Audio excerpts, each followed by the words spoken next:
Welcome into Clips and Dip, episode 73. I'm Adam Oslin. We got Charles Mockler and William Updike, and a good show for you in this one. Check us out on Spotify, on iTunes. We're also on YouTube now.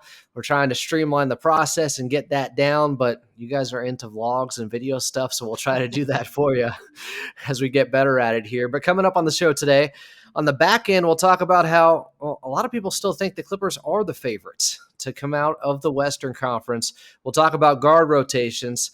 Obviously, that's a big topic of conversation. But starting things off here, guys, just want to introduce yourself. Chuck, what's up? Not much. Basking in this RoCo infused win that we had against the Mavericks. Just feeling good. Try not to get my hopes up too much after one game, but I'm doing well. Will, how we doing? Oh, man, I'm doing great. You know that scene in Dumb and Dumber where he trades the van for a moped and he says, just when I think you can't get any dumber, you go and do something like this and totally redeem yourself. That's exactly how I feel about the Clippers right now. I am fully over the 6-game losing streak. We're back in this, baby. You're off it. It just never happened. Never happened. What losing streak? Have the Clippers lost a game in the 2022-2023 season? You know what's the first thing that comes to mind when I think of Dumb and Dumber now? Gas Man. How you know I have gas? I don't know why. I think that's so hilarious still. Oh, man. A classic. All right, so should we talk about what happened last night against the Dallas Mavericks? They break the 6-game losing streak really in style by playing one of their best games of the season when it was needed most. And they started with Terance Mann in the starting lineup, second straight game. That was big, but maybe even more important than that, Ivica Zubac goes out early on. He picks up 3 fouls, all on Luka Doncic. The third one, I just felt like, Zoo, come on, just let him put that shot up. You don't have to try to block everything. But the two other ones I thought were tough calls, and there were a few calls that went against the Clippers. Norman Powell had his hand straight up and got called for that one foul. But we got Wingstop, just as we were asking for it in our last show, just as people have been asking for it all season long. Zubac goes out. RoCo comes in. He's next to, was it Batum, Kawhi, Terance Mann, and Marcus Morris plus RoCo? Yep. That was the 5, and they did damage in that first quarter. They really did. I also want to point out that it wasn't just Zoo who had to get into foul trouble for us to see this. Moses Brown also had to get into foul trouble for us to see Robert Covington come in, which is a little crazy. But RoCo was first off the bench, though. I mean, he could have gone to Moses Brown right away. Sure. Yeah, that's fair. I don't know what more, Ty Lue, I guess, has to see from how beneficial RoCo is for this team. I'm not even talking just the Wingstop lineups, just in terms of defense, in terms of just providing ball movement, even if it's not assists and things like that. Like, I know Paul George and Luke Kennard were out, but I got to imagine that game really cemented the fact that RoCo should be a regular contributor to this Clippers basketball team. But I don't know. Will, did you think that, are we going to see more of this? Or, I guess, how did you feel when we actually saw Wingstop not only play, but also be really good against the Mavs? Well, I absolutely loved it. And the thing that made the most sense to me is that we limited it to 1 guard, 4 wings plus 1 guard. Maybe if Zoo was available, we would have gone 3 wings plus Zoo and only 1 guard. And I thought that was actually a more accurate litmus test for how each of these guards kind of fits in. I talked about this before a little bit, but when you run in 2, 3 guards, I personally, even watching, it's a little bit hard to discern who's doing what and who's helping versus who's hurting. And we kind of know what we're getting out of all these wings, right? The perimeter shooting, the defense, the switchability. And I think you just add 1 kind of guard to the mix and you can kind of then tailor a little bit more what you're trying to do. And I don't know if, this was something we wanted to keep in our pocket or our sleeve or wherever Ty Lue likes to keep things, a ring in his mouth for later on in the season or in the postseason. But I think it's absolutely essential to work these lineups out now, especially when we're still workshopping some of the stuff with these guards. I liked both the looks with Norm Powell at the guard. I liked the looks with Terance at the guard. John Wall, the guy is stinking right now. Adam. We're gonna talk about Wall later. All right. But no, We'll get to I that. I loved it, and I think that beyond even seeing, we know what RoCo can do for this lineup. I think the coaching staff, I think the front office, I think everybody has to have a pretty clear idea of what he adds. But to see it in motion and to see it working, I think was great.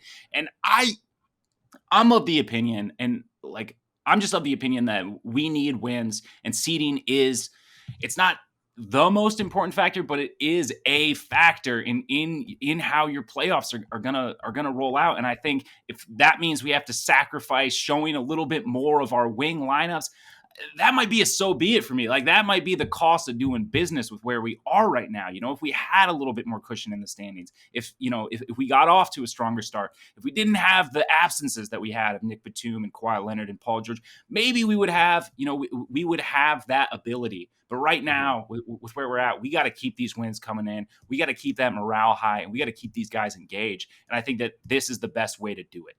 Yeah, they were desperate for a victory. We talked about it on the last show. Even if you have to show some of your hand that you can't use in the playoffs, it's not like it wasn't going to happen at some point anyways, but maybe because of a 6-game losing streak. What opponent would see 4 wings and be like, oh man, I had no idea the Clippers were going to do this given their roster? Like, it just doesn't make, that kind of stuff doesn't make any sense to me. And I heard a lot of talk of RoCo's not the savior, guys. You need to relax and back up off of that. But he doesn't need to be the savior. He just needs to be a better option than what they were doing. That's all. And some of his minutes this season, he hasn't looked great. His shooting was under 30% from 3. He goes 1 of 2 against the Dallas Mavericks. But look at some of the lineups he was playing next to. He wasn't playing next to other wings. He was out there with a big and Moses a lot of the time and some guards, or playing late in games and inconsequential time. Like Brandon Boston Jr., where it's like, this isn't, it's not the real thing of what RoCo's supposed to be doing for this Clippers team. Even the grand re-rollout of RoCo, against Denver. I mean, God, what a disaster game to get your shot back up, back in the rotation for. He hasn't been necessarily put in a position to succeed, which you can say about other players who have been kind of underwhelming so far. But yeah, he's definitely been a victim of circumstance in this rotation. I just hope this wasn't just about Dallas because they're a smaller team.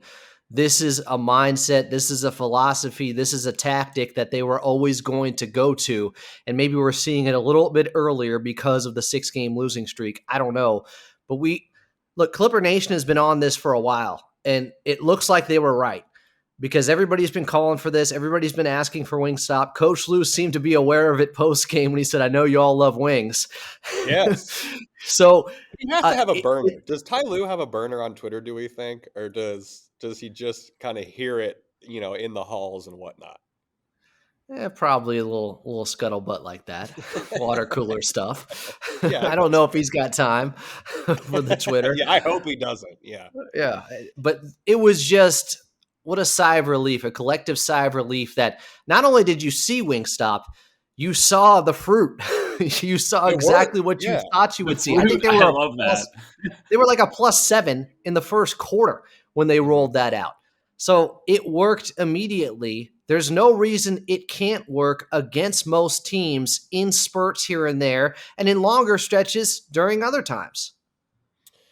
Yeah, it's going to be really interesting what happens when PG and Luke Kennard come back, right? Because we were down 2 pretty important rotation guys against that Mavs team. We still got the win, which is great, but are we worried about RoCo's minutes specifically when PG and Luke come back?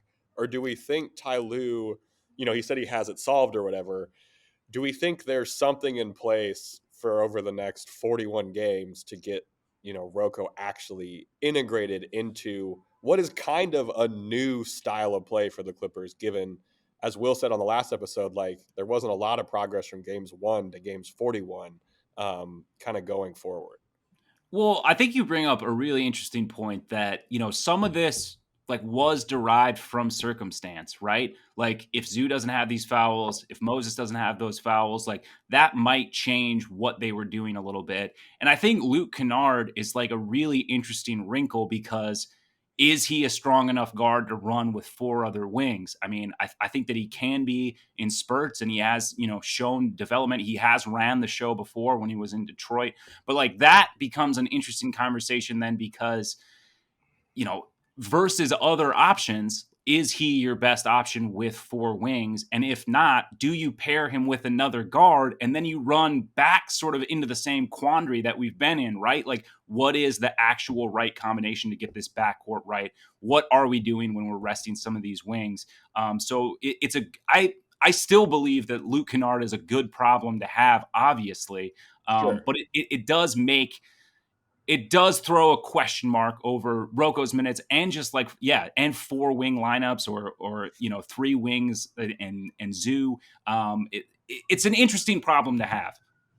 Well, and if RoCo's not getting minutes because they're going Wingstop, but with Paul George, okay, that's fine. Right. Yeah. Last night, RoCo was a necessity. If one of those other guys then gets into foul trouble and they still want to run Wingstop, then you put RoCo in.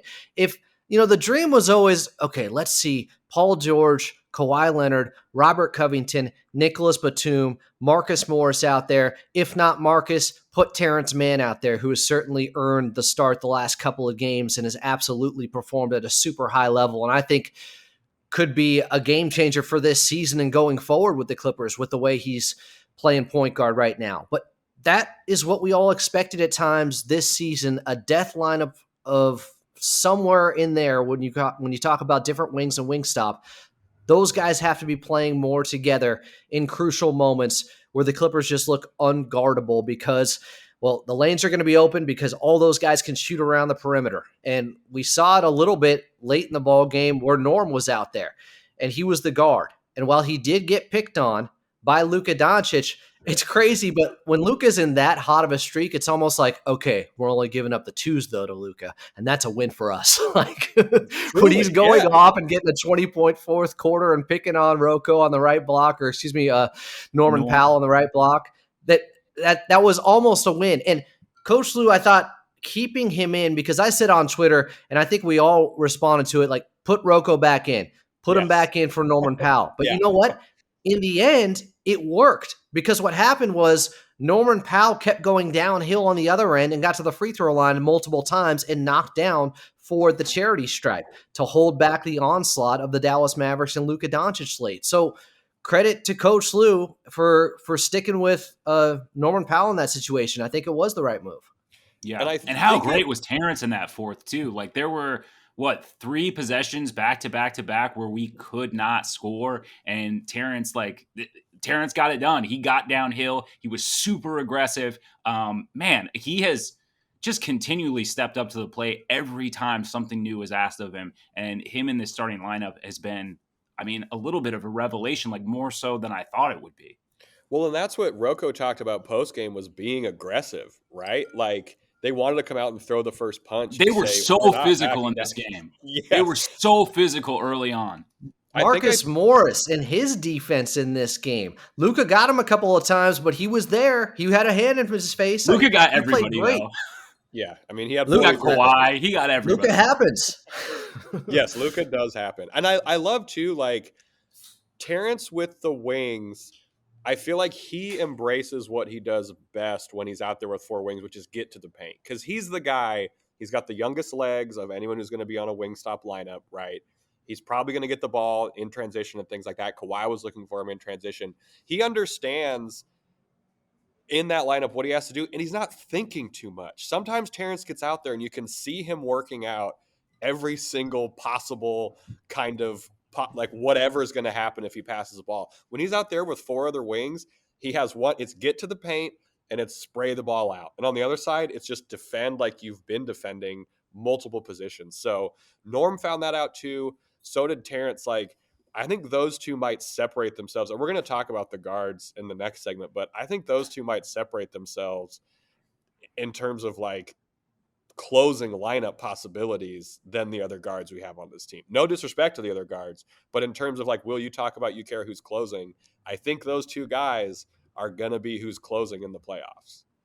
No disrespect yet, but the very next segment, it could happen. Oh, yeah, we're going to be talking about that, yeah. Like I was so encouraged by last night. It was the exact type of victory they needed. And there were good things you saw against Atlanta that carried over with Terance Mann in their play. The starters were very good overall against the Hawks. They weren't the ones that got them down by 14 and had to make that comeback in the third quarter. So there's something else that's been happening recently that was covered up by the losses, understandably. The Clippers now, the last 6 games, aren't turning the ball over. They've averaged just under 12 turnovers per game over their last 6 games. We had and nobody's talking about it. In the first quarter against the Mavs, like when that went up on the broadcast, I was like, oh, well, there's probably like 30% of why we're up by 15 or whatever it is. We're not throwing the ball to the Redcoats at Crypto, like in the second row or anything like that. Like we're making smart passes. Yeah, exactly. Like you're totally right. Cutting down on turnovers, it's such a simple thing, but it has been holding the Clippers back the whole season. And they only had 2 turnovers in the first half, so they had 8 in the second half. It wasn't great, but you end up with 10 total. And, you know, if you were around 12 or 13 per game instead of almost at 16 where they've been the majority of the season, that really changes everything. And something else that's been going on is they're the best team in the league when it comes to defending the 3 right now. We saw it last night against Dallas, but teams are shooting a lower percentage against the Clippers from distance than anyone. They're number 1 in that category now at just above 34%. That's what teams are shooting against them. And I thought Dallas missed some open ones in the fourth quarter. I think at one point they missed 6 or 7 straight. But overall, the first 2, yeah, 12 of 38 from distance, 31.6%. So a couple of those little things that you were looking for, and they were good in that area all season long, but now they're number 1. And the turnovers, you know, that's a huge development if they cut down on turnovers like this. Yeah. Yeah, all encouraging. And for like there to be essentially not even essentially, for there to be a new starting 5 and we're still able to cut down on the turnovers, we're still able to do those things well. That to me is very encouraging. Like that's positive. And I think part of it though too is like someone like Terance Mann or some of these guys who have had some more continuity. Obviously Robert Covington has not. But there weren't even turnovers with RoCo. Like that's what was nice too, is even when RoCo was out there in the first, we weren't throwing weird passes. And Adam, you talked about this a couple episodes ago. I think I asked, like, are we worried with the lineup shuffle that there might be, you know, more turnovers? They're really like, it's not like we were taking care of the ball before that, right? Like, totally. So there really wasn't anywhere else to go. Like what is dead may never die. Yeah, what is already like dead may never die. What was the Game of Thrones? What is turned over may not be giveth back, or something like that. So I think that's super encouraging too. Just like, I don't know. I know that this Clippers team is very up and down. It has been this 2-1-3 era, but I mean, that win against the Mavericks was, I mean, probably the best of the year. Like we played, we got to see the circumstances. Like considering everything, it might have been the best win of the year, at least the most encouraging win of the year. Also because it was on the back end of 6 very frustrating losses. They had to stop the bleeding. Luka Doncic ends up playing. We said it. I hope Luka plays. Luka goes off for 43. They survive it. They don't have Paul George. They don't have Luke Kennard. Dallas was missing some guys too. Dorian Finney-Smith. Yeah. But I think at best it was a wash. I think if anything, the Clippers were still being down. Paul George is the biggest Luke guy Kennard, missing out of the guys who are out of that shooter game. in the league. Like, yeah, and Kawhi Leonard, by the way, may have had his best game of the season. I think it was. Absolutely. Movement-wise, 33 points on 12 shots. That is absurd efficiency. I think someone said that's the most efficient game he's ever had in his career if you go off a true shooting percentage. Damn. He's never had 33 points on just 12 shots because he got to the free throw line. He went 12 for 12 there, hit the big three-pointer late in the fourth quarter. I thought there were some under-the-radar-like plays from him also in the third. He hit a big three-pointer early in the third, and then one late after the big Norman Powell dunk. to end that quarter, and they Yep. still had a double-digit 10-point lead heading into the fourth. But all of Kawhi's damage, I'm pretty sure, correct me if I'm wrong, he had one bucket at the rim, and it was that spin move where he just shoved Davis Bertans out of Yes. the way. Everything else was a jumper or a three-pointer. I mean, that's Kawhi. That's an unstoppable machine.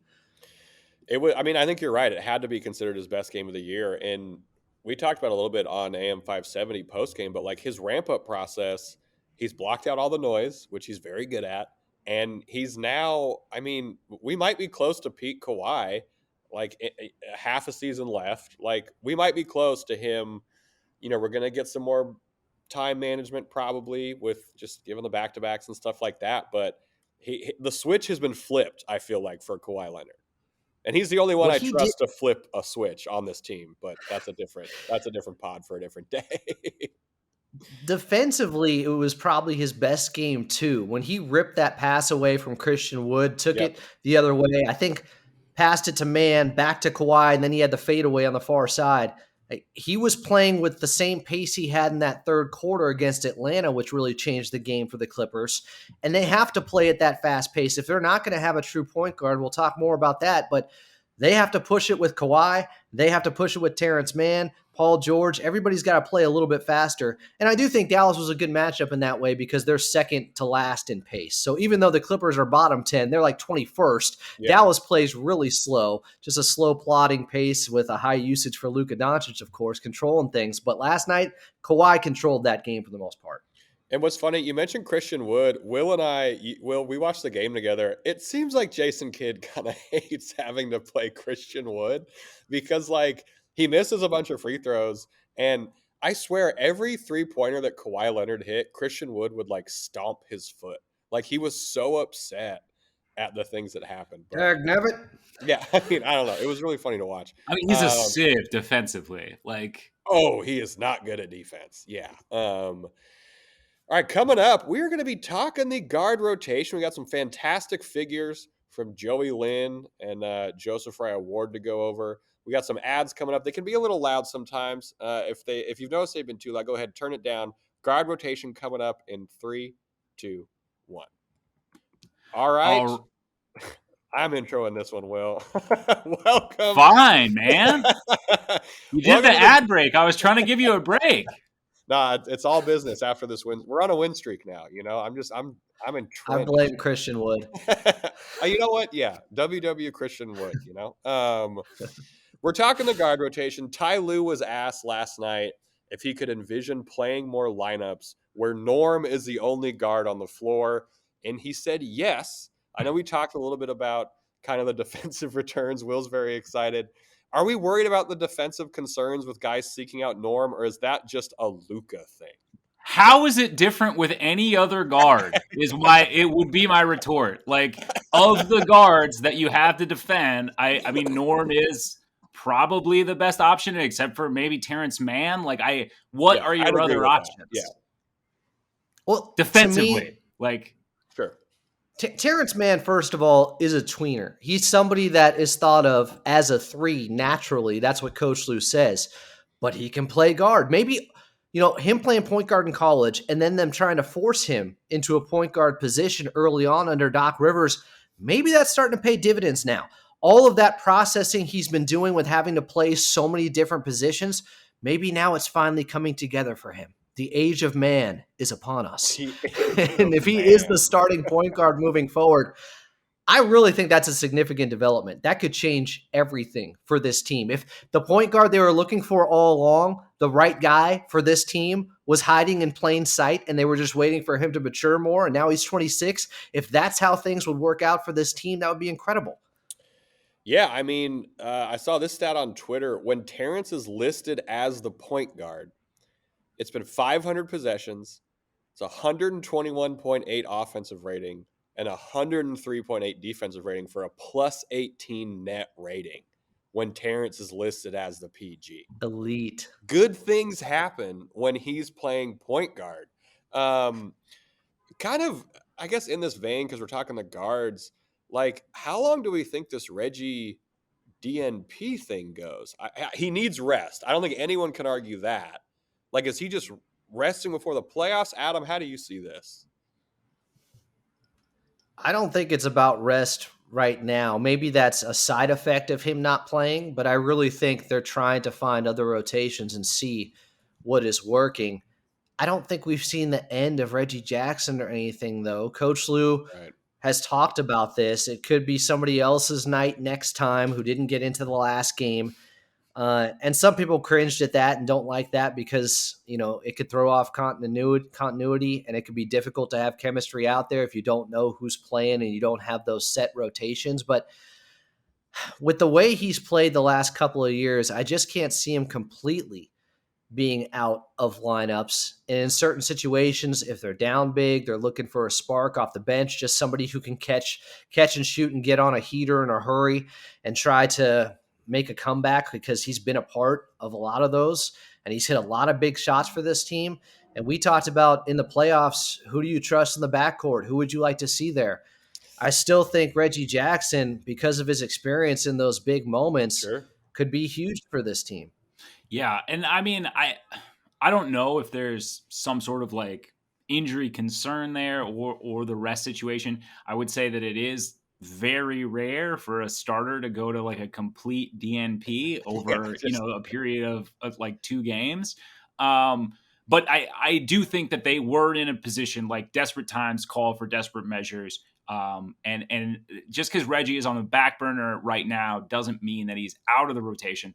Doesn't even necessarily mean that we won't see him start again once Paul George is back. But I do think that they're in a spot where their back is against the wall and they really had to try and figure something out. The rotations that we had were not working. The offense was not working. And I don't blame any of that on Reggie Jackson, but I mean, you got to change something up. You got to shake something up, especially after 6 straight losses. So he is kind of a side effect of that. It was surprising to not see him take over some more bench minutes, which makes, like I said, makes me wonder if there is a rest concern there, an injury concern, a longevity concern. But we certainly haven't seen the last of Reggie Jackson. Yeah, I can't imagine he's just out of the rotation totally. I mean, even RoCo's not out of the rotation totally. So it's very his last 4 games. Oh, go ahead. Sorry, Chuck. No. No, I was just looking at his numbers the last 4 games. Played just 8 minutes against Atlanta, all in the first half, obviously. But against Minnesota, 18 minutes, 1 for 9. Against Denver, 18 minutes, 1 for 6. 30 minutes against Miami, 4 for 10. He had a string of bad games that looked more similar to what we saw early on this season, because he did turn things around after getting off to a slow start and was playing much better. He's had, he was shooting 38% from 3 in December. Same in November, where he was really efficient out there, 47% from the floor, 14 points, 38, almost 39% from 3. So I think the injuries have taken their toll. And I feel for the guy, because he's been relied upon as a high usage player, as someone eating minutes when guys have been out. And he's done so much for the team just to try to keep them afloat, going back to last season too. Yeah, he's also, Reggie's a vibes guy, right? Like, if he's not really feeling it, he's not going to play well. That's not a knock on him. Anyone who's played sports has played with someone. I'm a bit of that when I played sports, where it's like, I'm just not feeling it right now. You're not going to play well. And I think he might just need a bit of a reset, see the game, like from the bench a little bit, see how the team is kind of figuring things out. Because Reggie, compared to some other guards, is better at fitting in like within the team, as opposed to the team fitting into what he does, if that makes sense. Like, catch and shoot Reggie, we all love, and he can play that position. And we'll probably see more of it at some point, to Will's point. But like, I think he just needed a bit of a break, because he played the second most total minutes of his career last year. Like, he's tired. Like, the man is exhausted, or has to be. Like, I'm kind of happy he's getting these DNPs, if I'm being honest. Like, I know the team might be playing better without him, but like you said, Adam, he's going to be there in the playoffs, I think.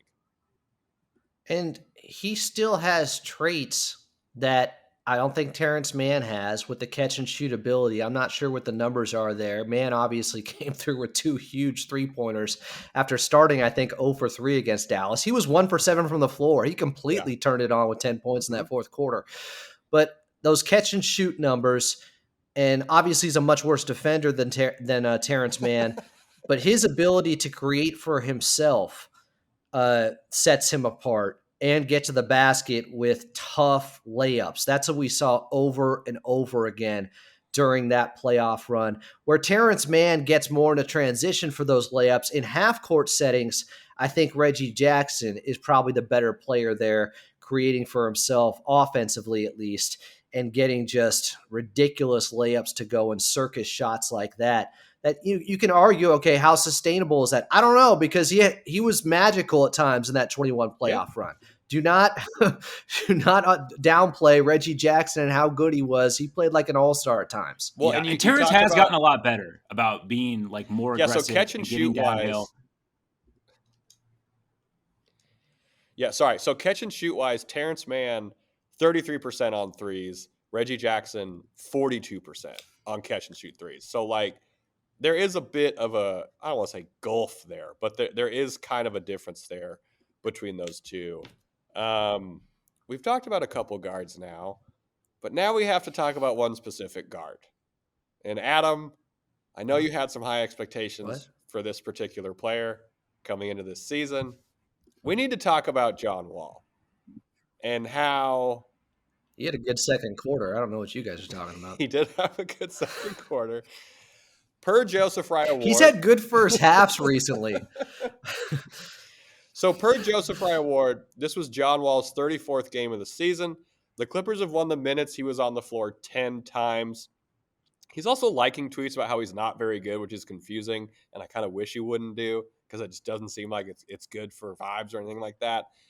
Should he kind of be the odd man out right now guard-wise? And I'm even counting Reggie taking the DNPs. How are we feeling about John Wall halfway through the season for the Clippers? Adam, the floor is yours. As much as it pains me to say this, yes, he has to be. When Luke Kennard is back, he has to be. I think Luke, Norm, and Terance Mann, all three of those guys have separated themselves in different ways and are the best guard options. Now, none of them is the true point guard that John Wall can be, but his erratic up and down play can be. His erratic up and down play, I admit, for a guy who's only played 40 games the last 3 years coming into this season, for a team that's trying to win a championship, I think what I'd say about this Clippers team is it's not like they have so many bad options.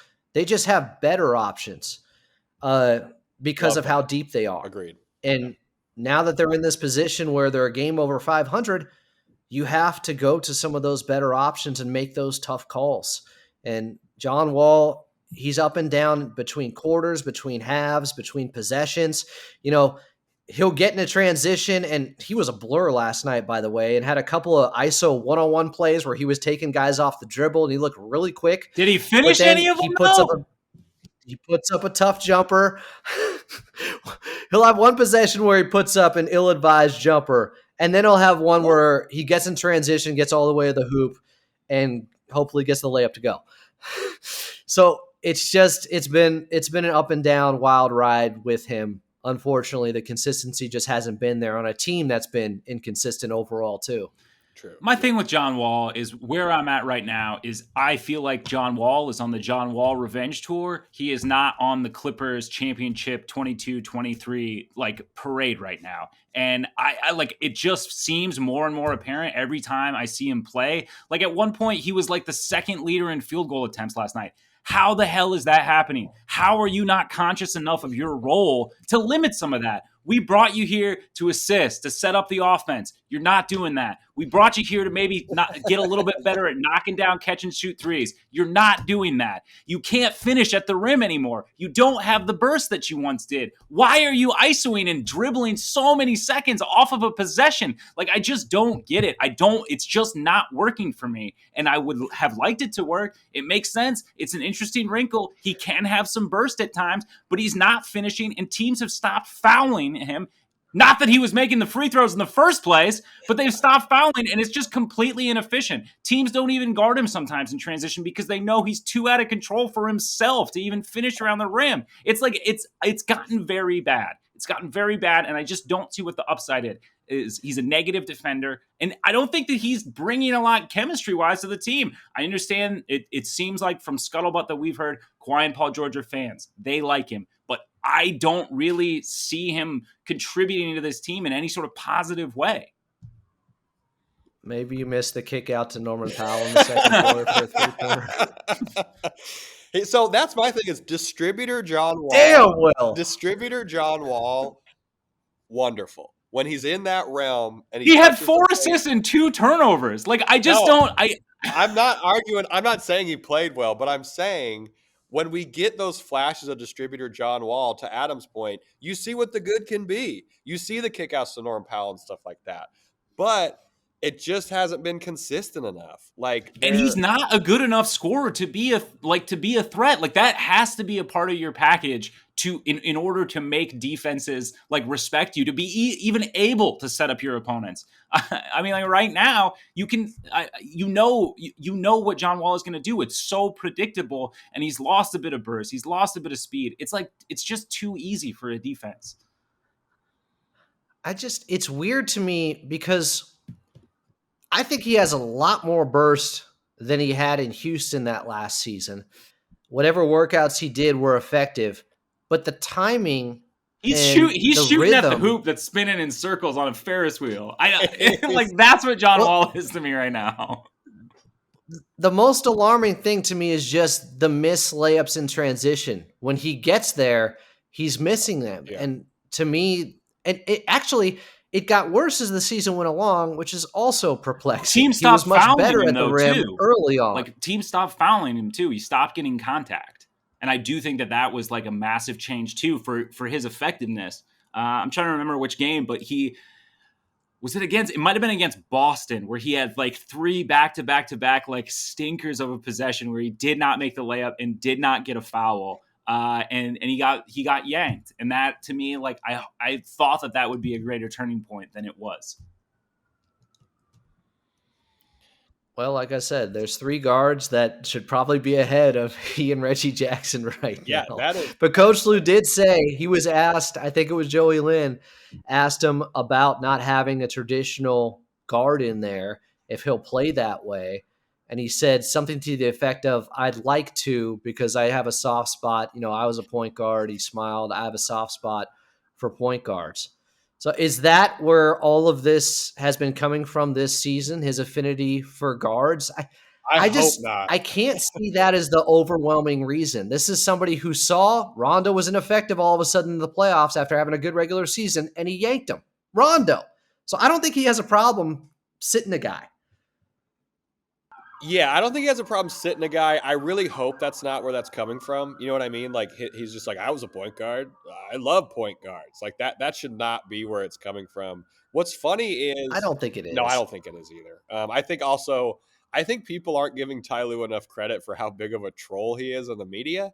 I know people talk about it, and I like it. Like I don't, you know what I mean? Like I think there's a level of when they asked the starting lineup and he's like, I forget. Yes, like I didn't see Kawhi out there. There's a level of fucking with you that Ty Lue is doing that might get on your nerves sometimes, but he's very much doing it. Like he's not missing these things.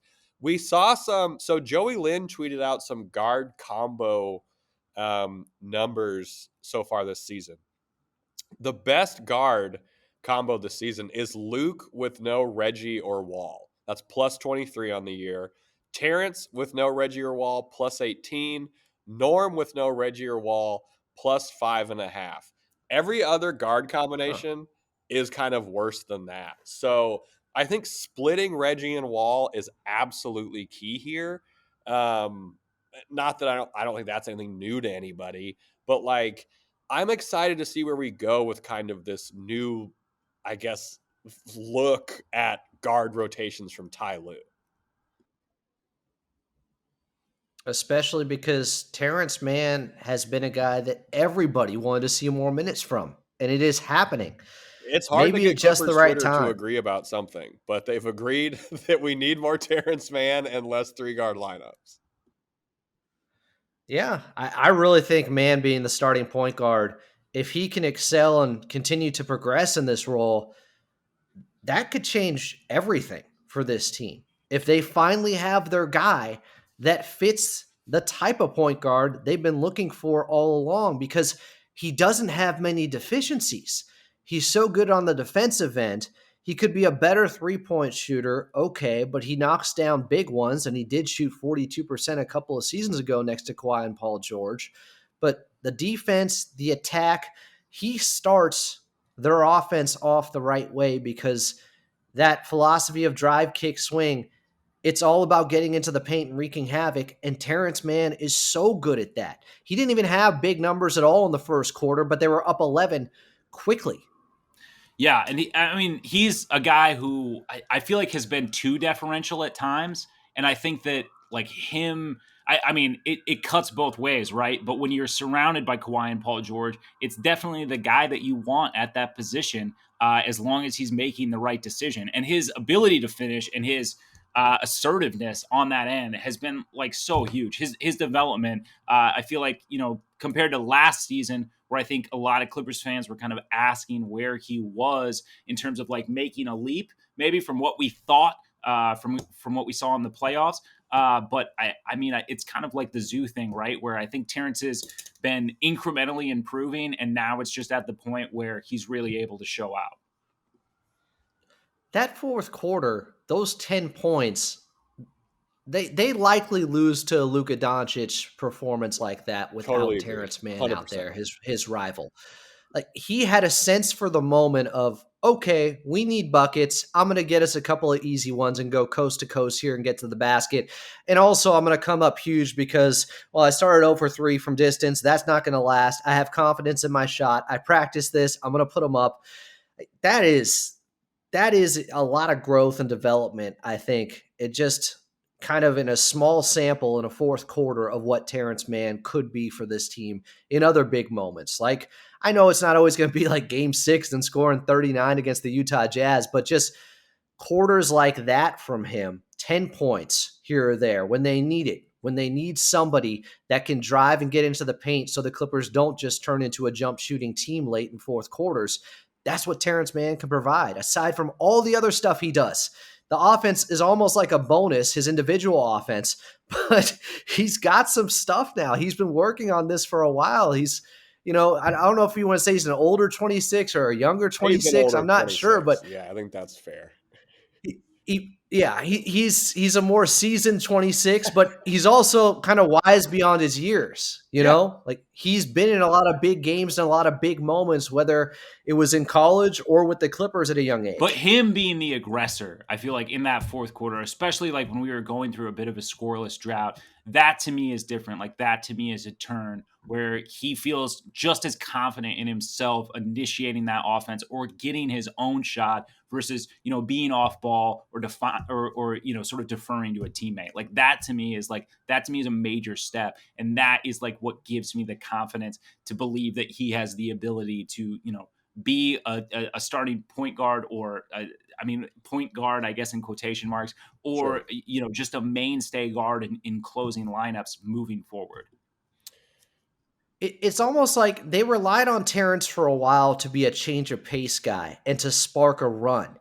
But if all that maturity can turn into him being a constant force like that in those ways where he is playing with pace and tempo like they need to, he could be somewhat of a leader with an extension of being the head coach. That stuff matters. He practices or, he executes the game plan very well. And this team needs some of that. He's got some of that Patrick Beverley in him. Rondo Definitely, was 100%. his idol too. This guy gets it. That's why I say he's wise beyond his years. He's 26. This is only like his 5th year in the league, but he's already 26. He played all that time in college. He's one of the most well-spoken, articulate basketball minds when you talk to him post-game. His IQ's so high. That's what you need.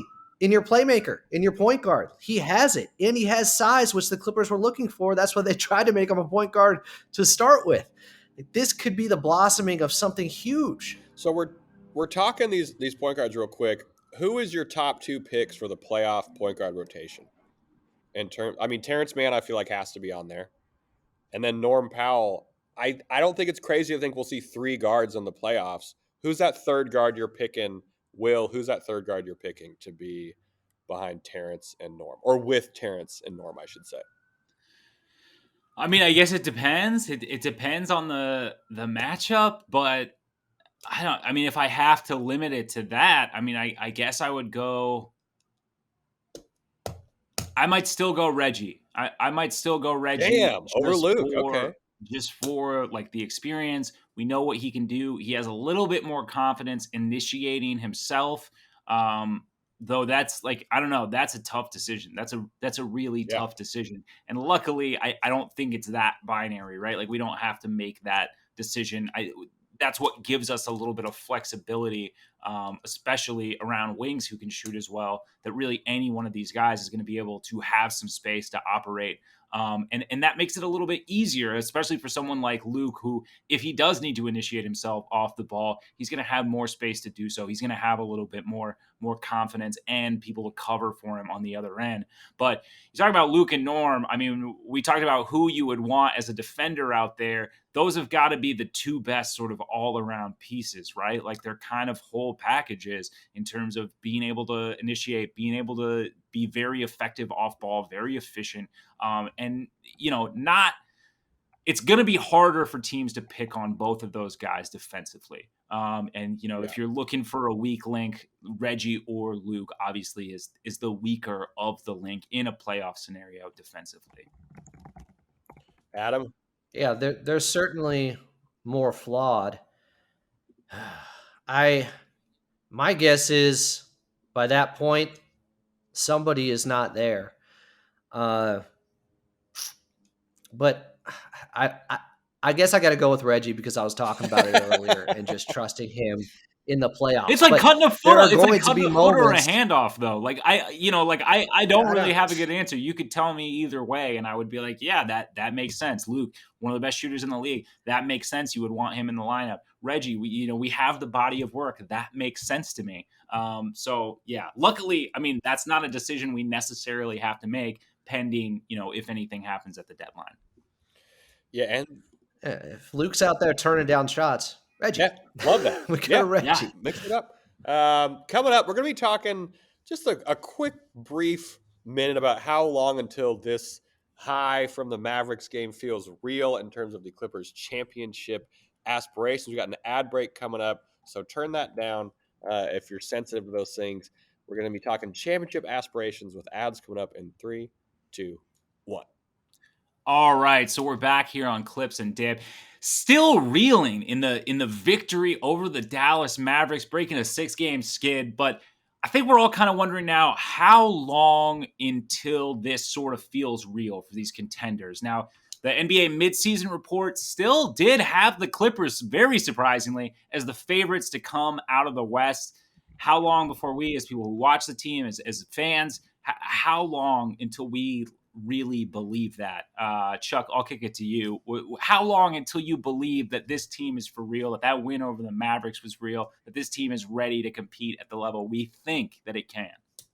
I think Adam gave the timeline of like a week and a half for this team to like get their shit together in terms of like championship medal. And like, if we beat the Nuggets on Friday, in, I'm not going to say convincing fashion, they're the number 1 seed in the West. Our team is still a little bit up and down. But if we see the Wingstop, if we see things like that, like, I think I got to go like a week. If we see a week and a half of good play, we got the Nuggets on Friday. We got the Rockets right after that. Again, that's a nooner, but we should be okay. Like, we play the Mavericks again at the end of the month.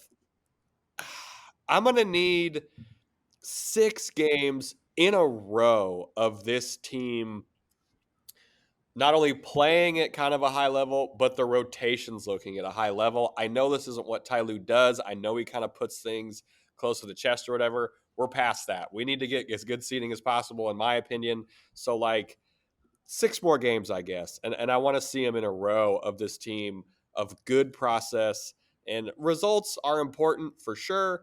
But I want to see 6 games in a row of championship level process. And we've seen that in the Celtics game. We saw it in the Mavs game and some snapshots here and there of it. But like full 6 games in a row of championship process, I think is where I'm at. Adam, where are you at?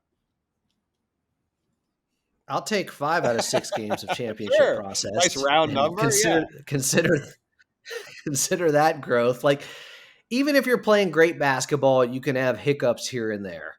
And I expect the Clippers to still have even if this was the turning point, and from here on, they're winning 7 of 10 games, they're still going to have losses that have you shaking your head because there's another team out there. There's 450 of the best players in the world, and some nights you don't have it. And if Dallas is hitting a bunch of 3-pointers and they had some open ones in the fourth quarter, that outcome could have been very different, even with the Clippers playing that well. But if they beat Denver on Friday night, we thought last week was a measuring stick game against the Denver Nuggets.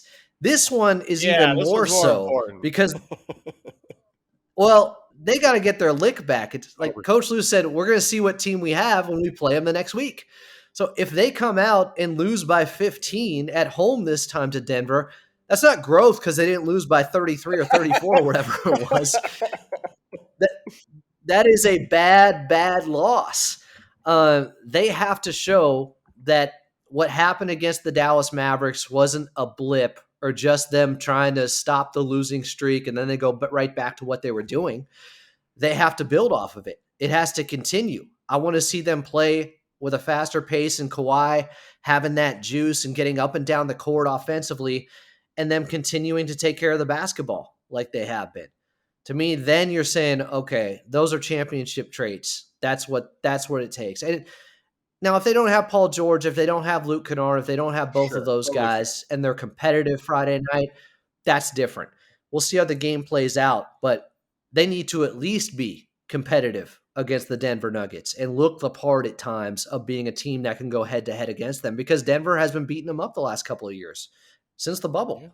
Well, yeah, if they win against Denver, I mean, I'm going to need to see 6 or probably 7 or 8 more games, right? Like my litmus is like, I would like to see 10 games where like this looks like a championship contender team. And let me specify, I'm not talking about 10 wins. I'm not saying they need to break off some win streak, but I'm just expecting to see those championship level habits. I'm expecting to see like rotations that, look, I know you can't give everything away, but I would like to see some stuff that is nearing a playoff form in terms of, what it could be. And even if it's only in blips, even if it's only in closing, even if it's only in moments, that's what I'm looking to see. I'm also looking to see like a level of health and continuity beyond just the habits. And yes, there are variables in that. Yes, you have very limited control over that. But I mean, it's really hard for me to believe the potential of this team if these guys can't get, 8-10 games together, right? Like I'm still gonna have trouble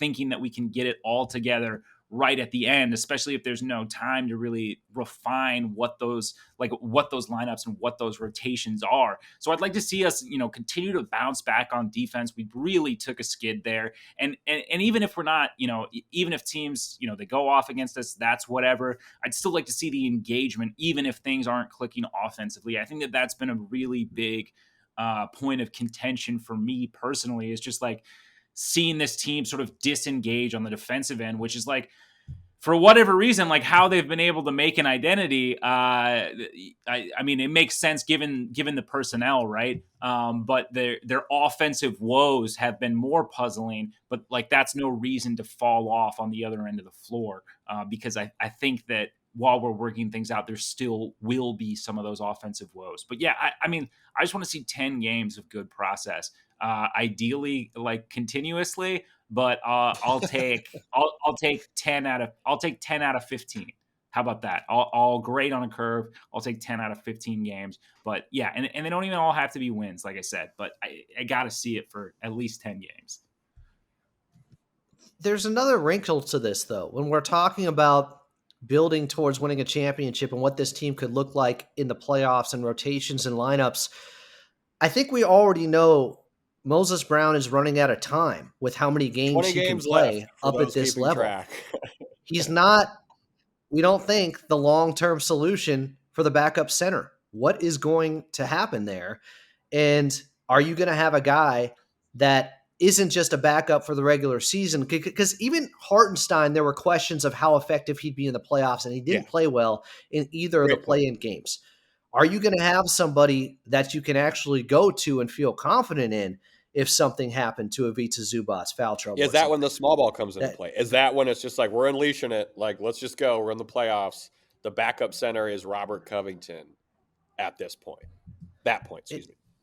it would be nice if you had that as an option too, but also a real, tested backup center that you can say he's going to play hard and he's going to get boards and he's going to be sound defensively out there, and we can rely on him for that in And I 10 wonder if minutes. that's been the holdup, right? Is that maybe, like maybe the holdup with signing somebody else has been that consideration. Like, are we just making this a short-term play for someone who can, just be a backup during the regular season, likely won't be a part of the playoff rotation? Or are they looking ahead to potential matchups, to potential playoff opponents where, you might need a guy and there is someone out there that they're eyeing that has the skill set that they're looking for. And even if, obviously they likely wouldn't supplant Zoo in the lineup or anything like that, but they're thinking about it with a little bit more of a long-term eye. Cause I think a lot of us, who see sort of like this glaring sort of gap in terms of roster construction, I think a lot of us have kind of tossed around names and ideas of kind of quick fix or band-aid solutions without really giving up assets. And I think that there is still a place for that, but maybe, just maybe, that they're eyeing someone more who will have a little bit more utility further down the line. Keep an eye. I guess where I'm Mo coming from Bamba, is after last, 4 days. yeah, after last night, it reminded me of what we thought coming into the season that, oh, this is a championship roster. It just has to be configured correctly. Yes, And 100%. there's still something else, though. And there still could be, maybe they could win without that backup that I'm talking about. But in case of emergency type of guy, and they're taking on Jokic on Friday, and small ball hasn't worked very well against him, if Zubac's got into foul trouble, what are you doing? Because that could be the team you're likely going to see. Or you take on the Phoenix Suns in the second round, and you're going up against DeAndre Ayton a little bit, and maybe they get it together and are playing well. What are you going to do if Ivica Zubac gets into foul trouble? So that there's still a lot that can happen with this roster that could make a clearer picture or give us a clearer picture on exactly how they could look. Aside from how they're playing right now, there still feels like there's a piece missing in some ways. I don't know how big of a piece it is, but there's something missing, just not having a backup center that you rely on in the Well, if we're playoffs. talking regular season, if you look at the standings right now, I mean, the fourth seed is 2.5 games out of the third seed. They're 5 games out of the first or second.